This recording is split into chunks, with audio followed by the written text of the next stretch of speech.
Hey everyone, it is late at night and I am Norman.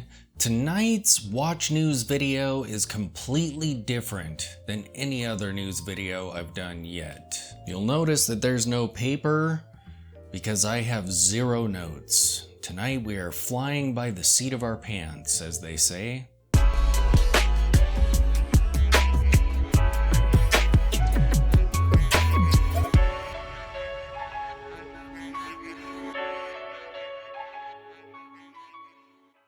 All I have are some websites on my phone so I can look at some pictures. But the reason this video is kind of impromptu is because nearly every topic was completely unexpected and has come up within the past couple weeks. And a couple of these surprise findings I wanted to talk about sooner rather than later. The first topic in this video is a brand called Stauer. Stauer? S-T-A-U-E-R. This brand was brought to my attention from one of my Kung Fu students. He is not a watch person at all, he's an electric car guy. But he was aware of this brand and let me know about them, and it's pretty interesting. They have some really unique pieces. And tonight I'm going to share some of those with you, because I had never heard of this brand at all prior to him bringing it up. And it seems quite a bit different than other brands in this price point because these are dirt cheap watches. I mean, we're talking under $200. Some of them are under $100. But when you look at their designs, they don't have the hallmark of watches that are usually in this price point. Like, look at their 1920s retrograde. That's pretty cool. And it's interesting that they did their branding vertically.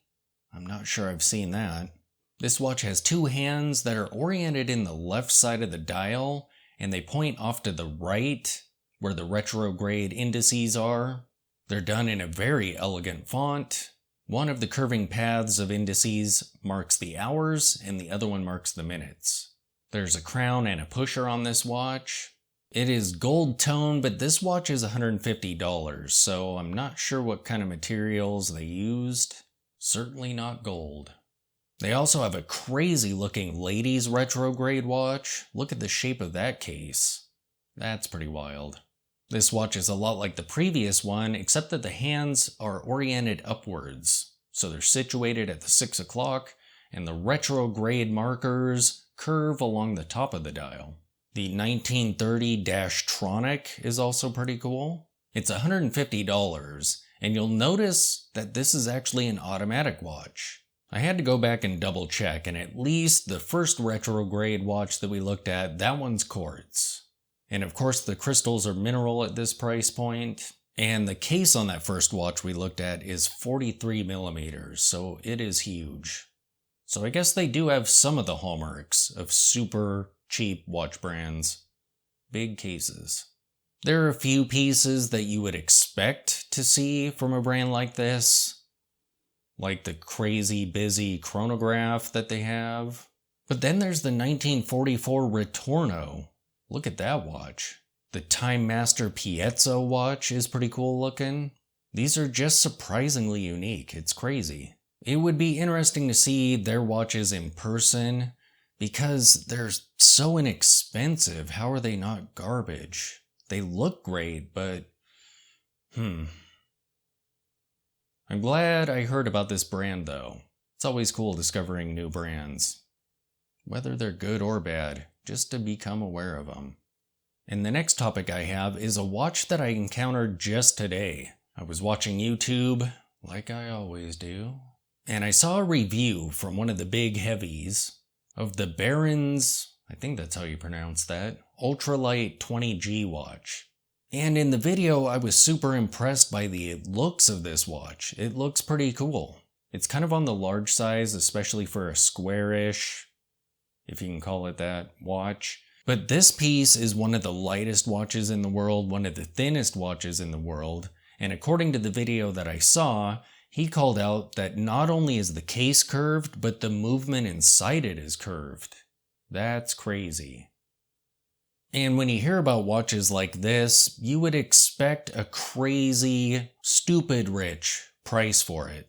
But shockingly, I think these retail for about $7,000. These watches are made out of titanium. The reference number is the BHR030. They have sapphire crystals and the case size is a little bit over 42 millimeters. So maybe the size isn't too terrible for the shape. I don't know. But they are really cool looking watches and I can't believe they're under 10 grand. I mean, they're still expensive, but pieces like this are usually 50,000, somewhere around there, 30,000, just crazy prices. Alright, so the next watch that I want to discuss is actually why I'm doing this video. Every single day on YouTube I see ads for it, and I really wanted to bump this video up in my queue of ideas so I could share my thoughts on it. So Movado has come up with their answer to the PRX, which is smart. I feel like other brands have completely dropped the ball when it's obvious to just the layperson that a bit ago now, trends have shifted toward retro future 70s and 80s designs. And brands like Seiko, who had silver waves, I own one, didn't come out with an answer for the PRX when it just blew up. I mean, even now, they're everywhere. When you go watch store shopping, they're just all over the place. And of all brands, Movado has answered. A little bit late, but yeah. So if you look at Movado's catalog, their minimal pieces are actually pretty cool. Not just the museum. They have a couple minimal chronographs that are pretty fun. The problem is, look at the prices. Youch. These minimalistic pieces are fun, but they kind of look Swatch-like. And for over $600, I feel like that's a stretch. But I mean, look at some of the colorways on those chronographs. Those are super fun. And the Movado dot doesn't look too hideous on them like it does on some of their other designs. And look at what they've been doing with the museum. Some of these colorways are just so cool. Some of the pastels actually work really great with the design. I love those black and white ones. Those are cool. The lime green, the orange, and the red ones. I love the red ones. Those are so cool. And some of them aren't too terrible. Coming in at almost $400, I mean, that's a little bit better. That's better than $600, $700, $1,000. I mean, the black and white ones that I like are $700.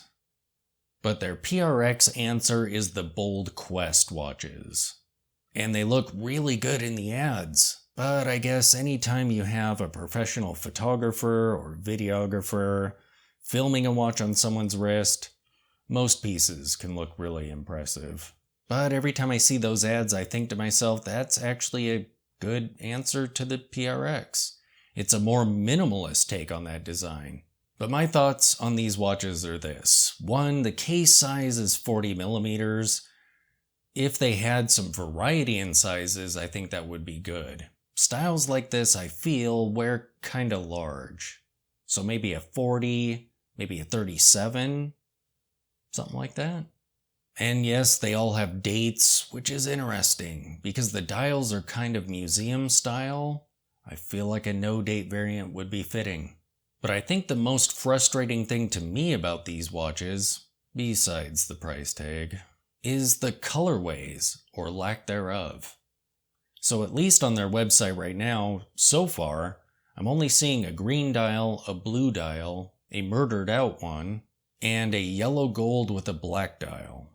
I'm not sure why brands do this. They kind of omit the obvious colorways. Do you not want to capitalize on the most popular colorways? I mean, a black dial variant, a silver dial variant. I feel like those would be the top sellers.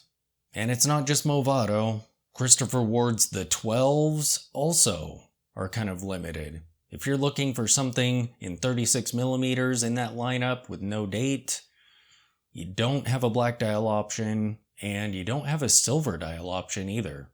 The closest you get is the glacial blue, which does look amazing.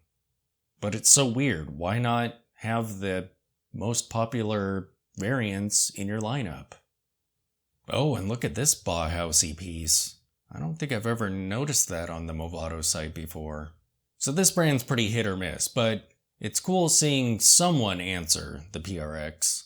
And I know other brands sort of are. They're doing the integrated bracelet thing.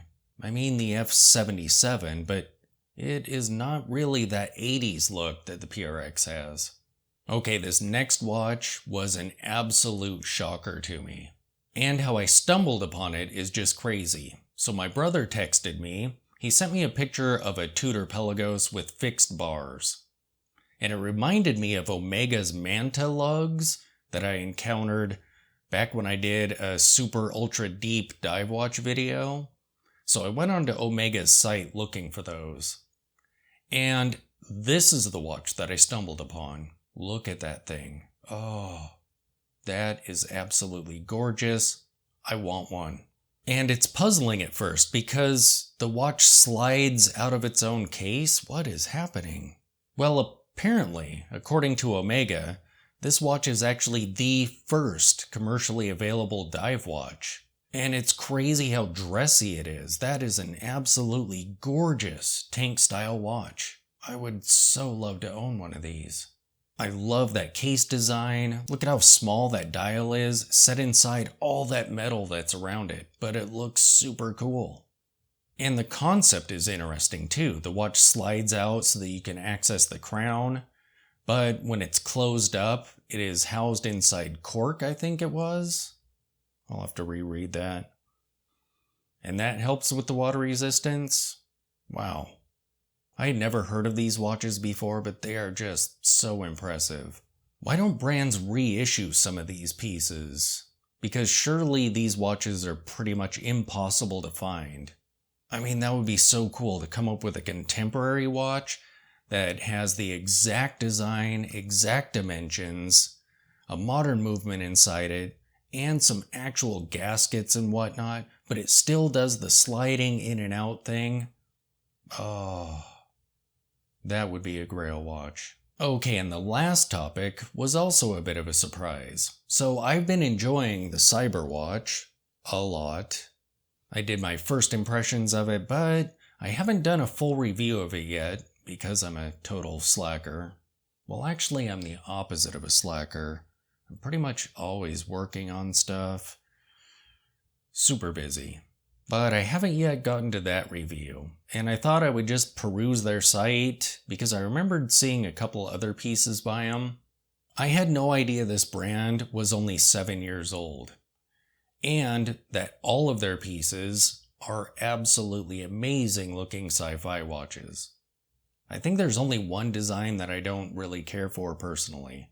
Well, maybe a couple of them. I'm not really a fan of the S1000s. They're just kind of bulky looking to me, a little bit too round, I don't know. The Cyber watches of course are brilliant. Look at the S4000s. Those are really cool. I love how they have stripes cut into them, even on the cases. So they're basically Cyber watches with lines on them, but they look really cool. I guess there's a few designs I don't like. I do not like the Y2Ks. No. Yeah, those are the blobby organic designs from the 90s and early 2000s that I just cannot be for. I don't know why, but that kind of sci-fi design I just can't stand. Ugh, très mauvais. But the X6000s are fun. Those are cool looking. Look at the lava one. That's pretty cool. I'm not a huge fan of the X7000s. I mean, they're okay, but they look kind of bulky and weird. Apparently these are kind of inspired by gladiators. The gladiators of the future. And look at the Z8000s. These are super cool. Those would look so great on my sci-fi shelf. And look at their prices. $60? Not bad at all. I mean, that's so cheap. Maybe I should get one for the sci-fi shelf. Be good. Be good. Don't buy one. So there you have it, some brands and watches that have completely come up out of the blue, and I wanted to discuss them with you. Thanks for watching.